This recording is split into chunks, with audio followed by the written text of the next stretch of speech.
এখানে রয়েছে দ্বীন-ই ইলাহি প্রিপারেশন কিভাবে হয়, দেখো একদম কমপ্লেক্স প্রিপারেশন, যেখান থেকে কোশ্চেন একটাও বাদ যাবে না।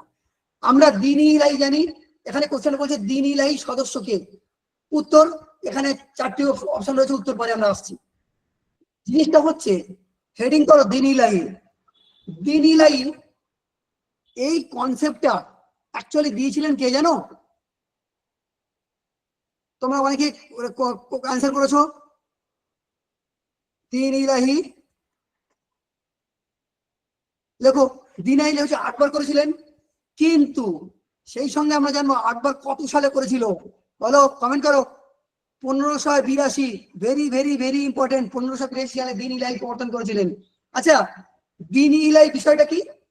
বিষয়টা হচ্ছে আকবর সর্বধর্ম সমন্বয় করে একটা নতুন ধর্মমত তৈরি করতে চেষ্টা করেছিলেন। উনি হিন্দু ধর্মের সার বক্তা শুনেছিলেন, মুসলিম ধর্মের সার বক্তা শুনেছিলেন, খ্রিস্টান ধর্ম, যত ধর্ম ছিল উনি সবকটা ধর্ম স্টাডি করলেন।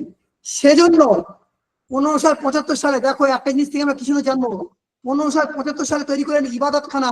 লেখো লেখো ইবাদতখানা, ইবাদতখানা 1575 সাল হয়েছে। তাহলে সেই ইবাদতখানাটা কোথায়? লেখো ফতেপুর সিক্রিতে। ফতেপুর সিক্রির দেখো ইবাদতখানাতে কি হতো, সব ধর্মের মানুষরা আসতো, বসে ধর্ম আলোচনা করতো, হিন্দু মুসলিম খ্রিস্টান সবাই বসে। সেই জন্যই ইবাদতখানা তৈরি করা হয়েছিল। কোশ্চেন আসে ইবাদতখানা কিসের জন্য তৈরি করা হয়েছিল? উত্তর কি হবে? সব ধর্মের মানুষরা এসে বসবে, ধর্ম আলোচনা করবে। এবং ধর্ম এবার আকবর সেই সবার মতামত থেকে শুনে উনি একটা বললেন, তাহলে আমরা সব ধর্ম মিলে আমি একটা নতুন ধর্ম তৈরি করব, তার নাম দেবো কি? দ্বীন-ই ইলাহি। এই দ্বীন-ই ইলাহির মেন নীতি কি ছিল? এটাও কিন্তু অনেকেই অ্যান্সার দিতে পারো, দিয়ে দাও। মেন নীতি লেখো লেখো, অনেকবার ডব্লিউবিসিএস বা বিভিন্ন পরীক্ষা রেলে এসছে, পুলিশে এসছে। মূল নীতিটা ছিল, লেখো সুল-ই-কুল, নামটা অনেকেই শুনে থাকবে। সুল-ই-কুল, সুল-ই-কুল। কোশ্চেন আছে সুল-ই-কুল কিসের নীতি ছিল? উত্তর কি হবে? বলো বলো, উত্তর হবে দ্বীন-ই ইলাহি। ক্লিয়ার? দেখো একটা জিনিস পড়বো, সব ক্লিয়ার হয়ে যাবে। শিখতে হবে, বেস তৈরি করতে হবে।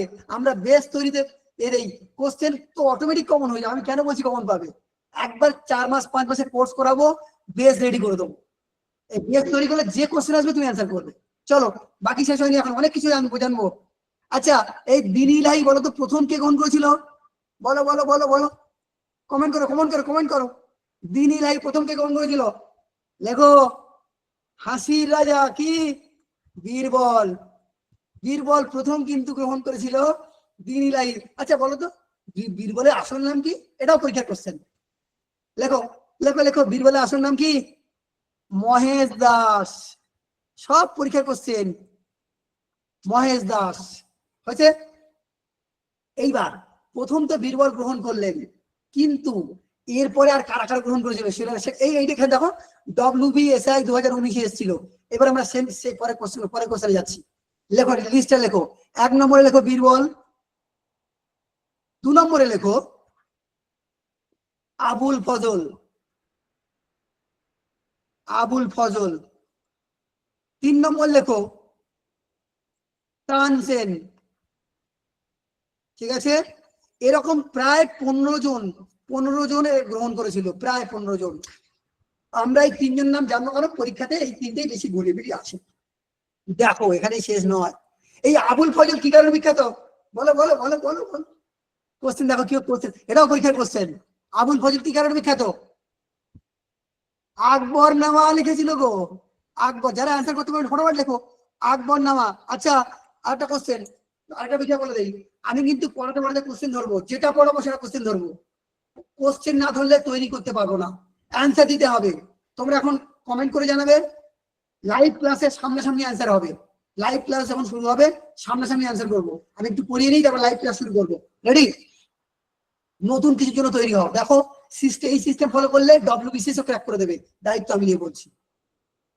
কারণ আমি সেভাবেই তৈরি করে, আমি যেভাবে নিজেকে তৈরি করেছি আমি ঠিক সেভাবে তোমাদের তৈরি করবো। যেভাবে আমার বাকি 20 জন ছাত্রছাত্রীকে তৈরি করেছি, যারা আমার কাছে চাকরি পেয়েছে, পুলিশে পেয়েছে, রেলে পেয়েছে, এইসব বিভিন্ন জায়গায় চাকরি পেয়েছে, এবং গত বছর WBCS আমার কাছে পেয়ে গেছে।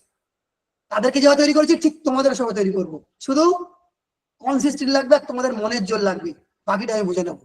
চলো এখানে দেখো আবুল ফজল, এই আবুল ফজল লিখেছিল আকবর নামা, ক্লিয়ার? এবার দেখো মজার জিনিস, এই তানসেন নামটা পড়ে আমরা ছেড়ে দেই, কিন্তু পরীক্ষা এখান থেকেই কোশ্চেন দেয়, ইউপিএসসি কোশ্চেন সলভ করবে। দেখো তানসেন একটা রাগ লিখেছিল, রাগ। এই রাগ কি গো? রাগ কি জিনিস আবার? রাগ হচ্ছে গানের সুর কে রাগ বলে, বলে না? ঠিক আছে, তেমনই একটা রাগের নাম হচ্ছে, দেখো তানসেন সম্পর্কে জানবো। তানসেন একটা রাগ লিখেছিল, রাগের নাম হচ্ছে মল্লার। মল্লার রাগ, লেখো লেখো লেখো, ইম্পর্টেন্ট কোশ্চেন। মল্লার রাগ, একে ওকে অনেকে মলহার, পরীক্ষায় কিন্তু কনফিউজ হবে না, সব রকম বলে দেবো পরীক্ষা কত কিভাবে আসে, কোন টাইপের নামে আসে। মলহার রাগ, আমরা মল্লার রাগ জানি। এই মল্লার রাগ এমন, জানো তো, বলে মানে কথিত আছে তানসেন যখন এই রাগটা এই গানটা করতেন, তখন তো গান না, সুর ছিল এটা কি, মানে সেই ধ্রুপদী সঙ্গীত। এই গানটা যখন করতেন না, বৃষ্টি নামতো আকাশ থেকে। তাহলে মল্লার রাগের সৃষ্টির বিষয়বস্তু কি হবে বলো, কমেন্ট করো, আমি আর বলবো না। মল্লার রাগ হলে কি হয়? আকাশ থেকে বৃষ্টি হয়, মানে কথিত আছে যে যদি ঠিক মতো গানটা গাওয়া যায় তাহলে বৃষ্টির পরিস্থিতি তৈরি হবে। ক্লিয়ার? পরীক্ষা কোশ্চেন দিয়ে বলবে বৃষ্টি নামানো হয় কোন রাগ, রাগের দ্বারা হবে মল্লার রাগ। পরীক্ষায় বলবে মল্লার রাগ কে সৃষ্টি করেছিল, কি হবে, এটা আমি কিন্তু বলবো না, উত্তর দাও তোমরাই দেবে।